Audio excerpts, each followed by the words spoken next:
Assalamualaikum warahmatullahi wabarakatuh. Selamat siang pemirsa Tribunnews.com. Saya Winando Davinci sedang meninjau lokasi tempat penjualan daging sapi di Pasar Kayu Agung. Kita akan menanyakan langsung kepada pemilik saran harga menjelang lebaran ini. Pak, untuk harga daging sapi dewek berapa Pak saat ini Pak?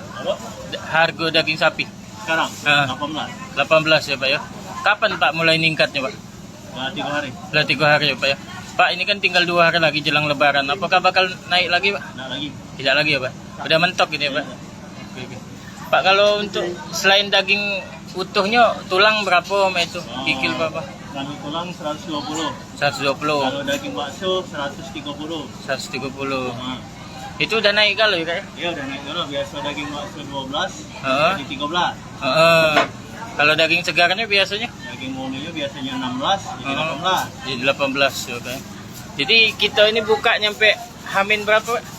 Besok terakhir. Oh, besok terakhir Kak. Puncaknya ini Kak pembeli Kak? Belum puncak. Oh, besok puncaknya ya. Kita nyiapkan berapa banyak Kak stok Kak? Kalau hari ini 3. 3 sapi. 3 lagi. 3 sapi. Berapa kilo lah Kak? Kalau 3 itu minimal seton. 1 ton. Mantap. 1 ton habis kayak sehari. Ya, kita ngisi langganan bakso. Oh iya. Bakso nyetok kan ya. Kalau untuk ibu-ibu rumah tangga palingan 300 kilo baik. Oh, 300 kilo. Yang lainnya habis ke bakso kalau. Habis ke bakso galau ya kayaknya. Kalau pembeli dewek Kak udah mulai rame ini kan Kak. Hari-hari Kamis. Dari hari Kamis kayaknya. Kak, selain daging sapi kemungkinan lainnya naik kalau kayaknya. Enggak, daging tulang ya. Oh, daging tulang Kak.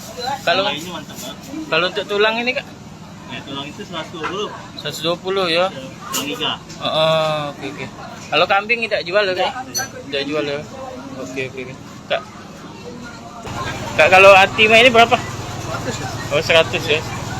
Naik juga ya. Penjual daging di Pasar Kayu Agung.